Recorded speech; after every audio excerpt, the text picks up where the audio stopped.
That was awesome. That's so cool. I have so many questions for you, but I'll probably wait till later.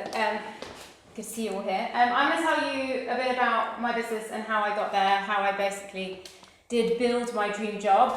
So I've got a company called Arkeo, and we empower individuals and organisations to take control of their mental fitness. And we do that through a tracking system that I developed that tracks your mental fitness, that's been built into an app. We're B2C and we're B2B. So with B2C, we're just the app, everyone can download it, it's available to the public. And B2B, we send our app, we license our tech to organisations, to all the employees. We feed back aggregated anonymous data, so that organisations for the first time can actually see on a daily basis what their employees are managing with their mental fitness. So that's my company now. It wasn't that a year ago or a year before. We've currently raised seed investment. We're building out to version 1, which we're releasing on the 1st of October, so it's very busy right now. And we've also signed our first client before we've even delivered the product. So we've had a really good couple of months. And I'm just going to tell you guys how I got there, which is kind of a weird story. So I'm just going to explain to you guys exactly what I mean by mental fitness. I actually don't say the words well-being or mental health because there's quite a lot of negative connotations attached to them. Not very many people even know what mental well-being is. I don't really know what it means. Most of the time when I say mental health, people think of diagnosing words. So we only talk about mental fitness. And my definition of mental fitness, or Arkeo's definition of mental fitness, is it's the same as physical fitness, but it's for your brain. No, I did not go to university. I memorised everything, although accounting, that's badass. I didn't make it through one term. So we all have it. It goes up and down in every single one of us at different points of the day, week, year, month, whatever. And it's impacted by your lifestyle, your life experiences, and world events. Believe it or not, words like Brexit do impact your mental fitness. So this is how we measure it, and I built a tracking system that measures it. And I'm going to tell you how I built it because it's really, really weird. 3 years ago, I was working in telly. I've always worked in TV production and fashion production, and I was also doing stand-up on the side, which was really fun. I went to Edinburgh, did a 20-minute set, and it went okay for a beginner stand-up. It was all right. It wasn't too bad. And I got back to work. I was working for Channel 5, and at that point in time, I did kind of think that I was the shit. I did think I was pretty cool. I got back, and I just started to feel awful. I started to feel bad. I stopped doing my stand-up. I stopped going out and seeing people. My friends were like, this is weird. You need to go see somebody. So I went to doctors, and I got diagnosed with depression. I got prescribed some medication, and I went straight back to work. I don't know if anyone here has ever gone to the doctors and been given a prescription and then nipped on the way to work to a pharmacy. I did that, except with antidepressants. Not the best idea, but I did it. And when I was at work, the side effects hit me really hard. So I couldn't really concentrate, couldn't focus. I was doing a minimal amount of work. I couldn't even think. And I was the lucky person. I was one in like 10,000 or 100,000 people who had an involuntary yawn every 3 minutes. So I don't know if anyone in here has ever tried to hide a yawn. It's impossible. There are some people who try and hide it. There are others who just don't care. I made this slide before he became president, staying in there forever. But it's really hard. You can't hide a yawn. You just can't do it. So I was like, sod this. I'm not doing it. Chuck my pills in the bin. And then 5 weeks later, 6 weeks later, I had what doctors call a severe depressive episode. So I spent 5 weeks on a 24-hour watch as a high-risk suicide patient. I was diagnosed with bipolar disorder, which I have, and I was given a different type of medication, which actually started working. And as I was coming out of my depressive episode, I realised the impact of what happened to me didn't just happen to me, it happened to everyone. And it impacted everyone negatively. Like, everyone I knew had a bad time as well, it wasn't just me. I knew I wasn't well enough to work, so instead of working, I took my recovery on like a job. And I built a tracking system to help me measure and monitor all my decisions and how that was impacting my recovery. And it worked. This is what the tracking system looked like on a piece of paper. Actually, when I drew this out, I drew it with ruler, obviously, like at the very beginning. Like, this is it, very neat and tidy. But I collected a lot of data on myself. This is what it looked like filled in. So there's lots of zeros and ones and threes. I can read this. I know exactly what this means because I literally built it for myself. And as you can imagine, over time, this data became incredibly important to me and me being able to manage my life. Within 3 months, I was back in work and I was directing and producing online viral videos, and I was managing my life really well. And I kept meeting people like me. I kept meeting other people that weren't very well, had lost their jobs. I was lucky. I went through the system in a really privileged way. Like, I didn't have to stay in hospital. I didn't lose my flat because I could keep affording to look after and keep it. And I kept saying to people, oh, track yourself, or, you know, I wish you had someone that could help you do this. And I realised that I was just saying I wish, and that did absolutely nothing to help anyone. So I set up a social enterprise called the 888 Collective.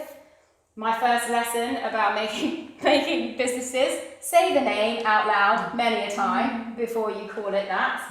The 888 Collective was very difficult to say, and also apparently there's a betting company called 888. That was bad. Anyway, it was too late. I called it that, and that was it. And the sole focus was to help people with mental health issues get back into work. And originally, I wanted to open up a cafe and a shop. So my first thing was that's what I wanted to do. I looked into the finance of it, and I was like, woo, this is a black hole for money. I did not know how people set up cafes and shops. Woo! And so I had to change my plan. So I went and bought myself a second-hand panini machine from the basement of a pub for 80 quid, bargain. And I got myself a free shed space in East London, and I started selling tea and toasties out of the shed. I hired anyone that had a mental health issue that came to me, wanted a job, paid them for their time, taught them my tracking system. The first person I hired left me after 10 shifts to become a professional barista, which is the most stressful job ever. Oh, wow. She still actually works in a cafe in East London right now. The biggest thing that I did wrong there was I did not stand outside the shed and count the footfall of people that were walking past. There were not enough people that wanted toasties, and also it was absolutely freezing. So getting up at 5 o'clock in the morning to go and sell tea and toasties in a cold shed was not fun for anybody, especially not people who are like trying to, you know, get their lives back on track. So I had to adapt and change, and so I went and knocked on the local WeWork doors, and WeWork let me sell to them where I knew there were going to be loads of clients, paying ones, ready. And then we took it to all the WeWorks around London.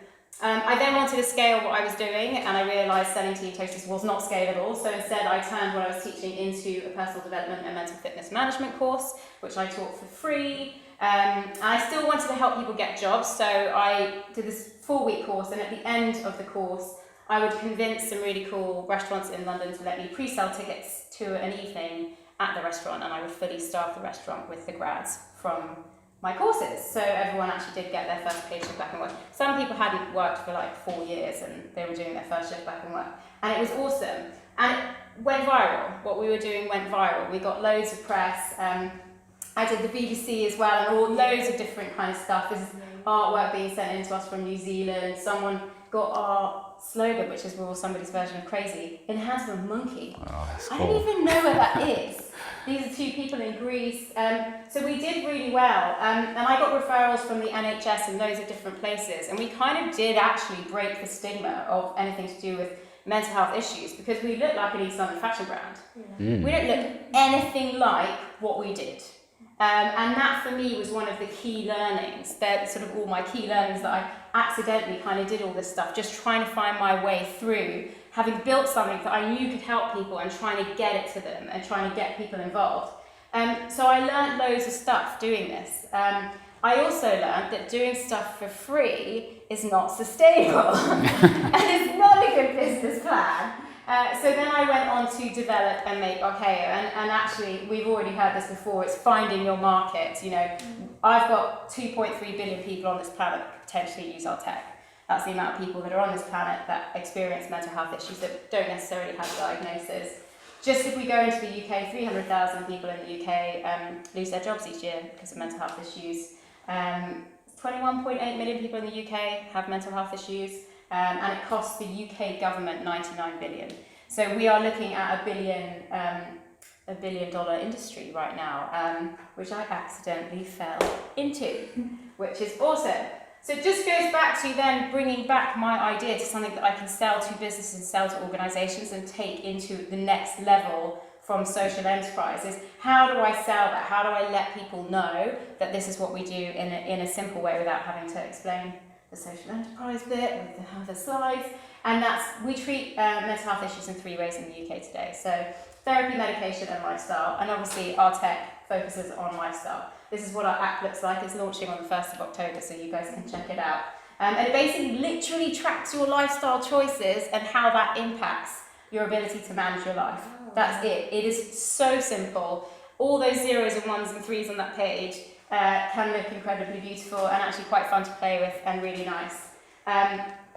Obviously doing B2C is awesome, but I don't know if does anyone in here have a tech company or an app company? You do? Are you directly B2C? I'm just launching it now on B2C, but I want to bring in another B. I want to bring in later on. I want to bring in the B side too. Yeah. So I found. So this is just what I'm finding right now. To launch B2C to have the reach we want, because we are literally building a mental fitness brand. So we're kind of building like a Nike for your brain. It's like a Fitbit for your brain. To do that, to break into the industry, you have to have so much capital behind you. You have to be able to make so much noise to the point where I was like, I don't want to do that yet.